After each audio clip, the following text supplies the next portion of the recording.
সবাইকে স্বাগতম আমাদের চ্যানেলে। আজ আমরা এমন এক অভিনেত্রীর কাহিনী তুলে ধরছি যিনি শুধু একজন অভিনেত্রী এবং নৃত্যশিল্পী নন, একজন নিবেদিত প্রাণ ডক্টরও। তিনি আর কেউ নন সাই পল্লবী। চলচ্চিত্র জগতে তার বিশাল সাফল্য থাকা সত্ত্বেও স্পটলাইট থেকে সরে এসে তার আজীবন স্বপ্ন চিকিৎসা পেশা অনুসরণ করেছেন।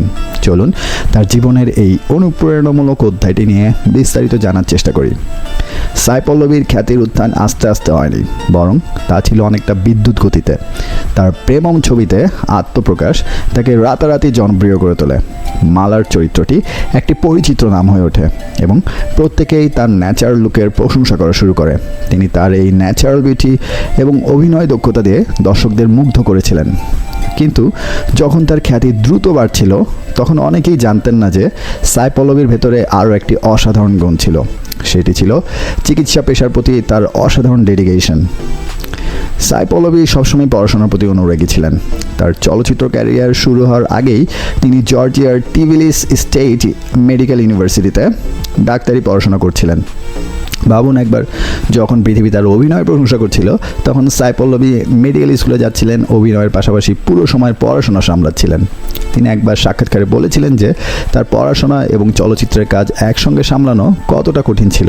কিন্তু প্রেমম সিনেমার পর এত খ্যাতি ও কাজের প্রস্তাব এলেও সাই পল্লবী তার পড়াশোনায় মনোযোগ ধরে রাখেন। ডাক্তার হওয়ার প্রতি তার প্রতিশ্রুতি ছিল অটুট। একটি শিল্পে যেখানে অভিনেতারা প্রায়ই খ্যাতির পেছনে ছুটে চলেন, সেখানে সাই পল্লবী একটি সাহসী সিদ্ধান্ত নেন যা সবাইকে চমকে দেয়। তিনি তার চিকিৎসা জীবনে মনোযোগ দেওয়ার জন্য অনেক চলচ্চিত্রের প্রস্তাব ফিরিয়ে দেন। তিনি ঝলমলে এই দুনিয়া থেকে সরে যান এবং প্রমাণ করে দেন যে তার শিক্ষা এবং তার স্বপ্নগুলো ঠিক ততটাই গুরুত্বপূর্ণ যতটা গুরুত্বপূর্ণ ছিল একজন তারকা হওয়া। সাই পল্লবী তার মেডিকেল ডিগ্রি সফলভাবে সম্পন্ন করেন এবং একজন সার্টিফাইড ডক্টর হয়ে ওঠেন। তিনি তার কথা রেখেছিলেন। প্রথমে তার পড়াশোনা শেষ করার দিকে মনোযোগ দেন, তারপর সিনেমায় পুরো সময়ের জন্য ফিরে আসেন। তার মেডিকেল পড়াশোনা শেষ করার পর সাই পল্লবী সিনেমায় ফিরে আসেন, তবে এবার তার নিজের শর্তে। তিনি এমন চরিত্র বেছে নিয়েছিলেন যা তার হৃদয়ের কথা বলে এবং এমন প্রকল্পগুলি বেছে নিয়েছিলেন যা তার মূল্যবোধের সাথে মানানসই। সাই পল্লবীর চলচ্চিত্র জীবনের কথা বলতে গেলে তিনি নিজেকে খুবই সতর্কভাবে উপস্থাপন করেছেন এবং বেছে বেছে চরিত্র বেছে নিয়েছেন। ফিদা সিনেমায় ভানুমতি চরিত্রে তার অনবদ্য অভিনয় তাকে দক্ষিণ ভারতীয় চলচ্চিত্র জগতের অন্যতম সেরা অভিনেত্রী হিসেবে প্রতিষ্ঠিত করেছে।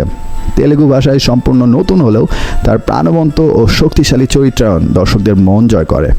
এই সিনেমাটি শুধু বাণিজ্যিকভাবে সফল হয়নি, বরং সাই পল্লবীর ভক্ত সংখ্যা ব্যাপকভাবে বৃদ্ধি পায়। এরপর আসে মারি টু সিনেমায় রাউডি বেবি গান, যেখানে ধানুষের সাথে তার নাচ সবাইকে মুগ্ধ করে দেয়। তার নাচের অনন্য স্টাইল সঙ্গে তার চঞ্চল অভিনয় এই গানটিকে শুধু ভাইরালই করেনি, বরং সাই পল্লবীকে দক্ষিণ ভারতের সবচেয়ে চাহিদা সম্পন্ন অভিনেত্রীদের একজন হিসেবে প্রতিষ্ঠিত করেছে। এই গানটি ইউটিউবে বিলিয়নেরও বেশি ভিউ পেয়েছে, যা তার জনপ্রিয়তা এবং প্রতিভারই প্রমাণ।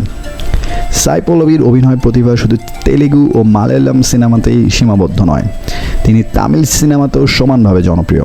তার কালি ও দিয়ার মতো সিনেমায় অনুভূতি এবং জটিল চরিত্রগুলি ফুটিয়ে তোলার দক্ষতা তাকে আলাদা করেছে।